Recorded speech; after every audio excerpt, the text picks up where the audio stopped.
welcome to my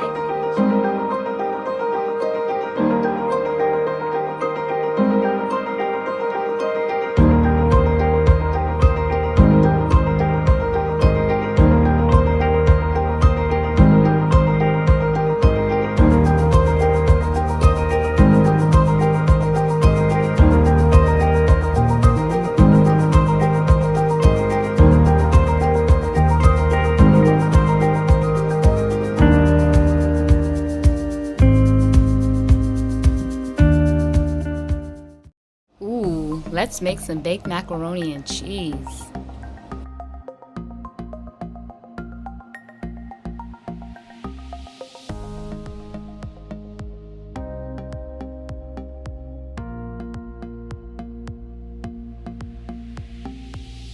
Let's start off with a pot of water with 2 pinches of salt. Turn your heat to the highest setting and bring the water to a boil. You can also preheat your oven to 375 degrees Fahrenheit.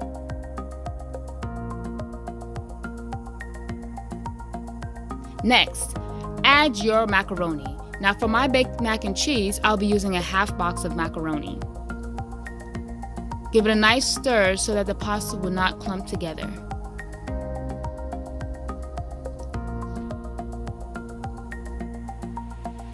The directions that came with the macaroni said it will be finished within 7 to 8 minutes. Make sure you follow the directions on your box as well. Constantly stir while it's boiling. I like to partially cover my pot while it's boiling as well. After your macaroni is done, strain it.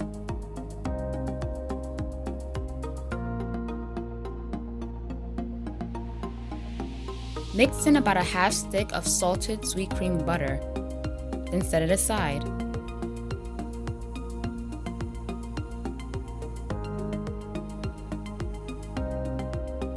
In these 3 bowls I have milk, evaporated milk, and heavy cream. For the milk and evaporated milk, I filled the bowls halfway. For the heavy cream, I filled it a quarter way. Next, use half of a small onion and chop it up. Take 2 cloves of garlic and slice them in half. Add your onion and your garlic to a food processor. Then add about half of your evaporated milk in there as well. If you do not have a food processor, you can finely chop your onions and garlic. If you're looking to purchase one, Walmart has one for about $20 and Amazon.com sells them there as well. Now, if you're not a fan of having onion and garlic in your mac and cheese, you can skip this, but for me, I definitely need to have the taste of onion and garlic in my baked mac and cheese. It is essential. You can process it for about a minute or so, just until the onion and garlic has been blended. Then you can add the rest of the evaporated milk to that same container to help get all the rest of that out.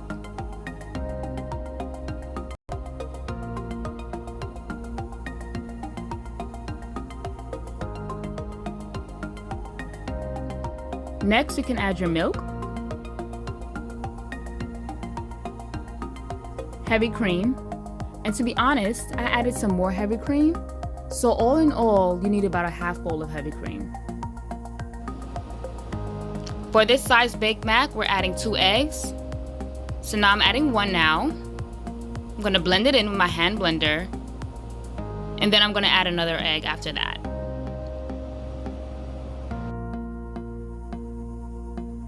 Here I am adding the other egg. Now transfer your macaroni to a bigger pot and add some extra sharp cheddar cheese and some sharp cheddar cheese. Put your pot on the stove on medium-high heat. You can add your onion cream mixture slowly to your macaroni and cheese and constantly stir. Do this for about 5 minutes with the heat on, then afterwards you can turn off the heat and continue adding and mixing. As you can see, the cheese is starting to melt.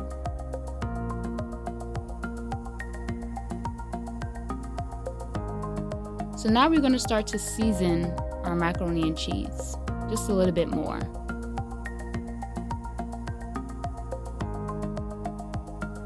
Before we add the seasoning, make sure your heat is off. Go ahead and add some salt, cayenne pepper, garlic powder, some onion powder, and mix. Now you can add the remainder of your onion cream mixture to your mac and cheese.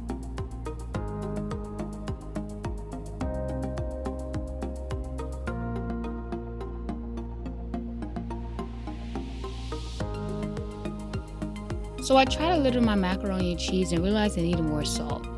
Honestly, you don't have to try it since I know it has raw egg in it and it's not fully cooked, but that's on you if you want to try it.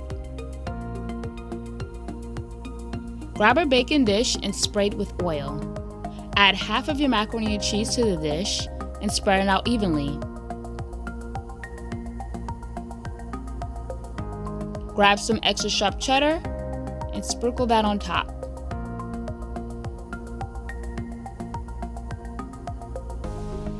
Next, add your sharp cheddar cheese and sprinkle that on top as well. Pour the rest of your macaroni and cheese on top and repeat the same steps.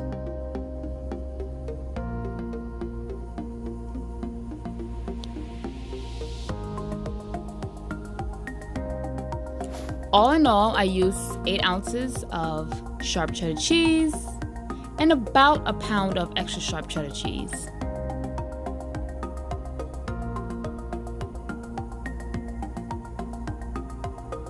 Flatten it out.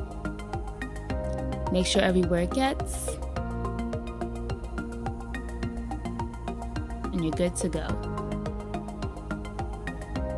Sprinkle some ground paprika on top. You can sprinkle some parsley on top as well. Bake this macaroni and cheese in the oven at 375 degrees Fahrenheit for 20 minutes and you are done.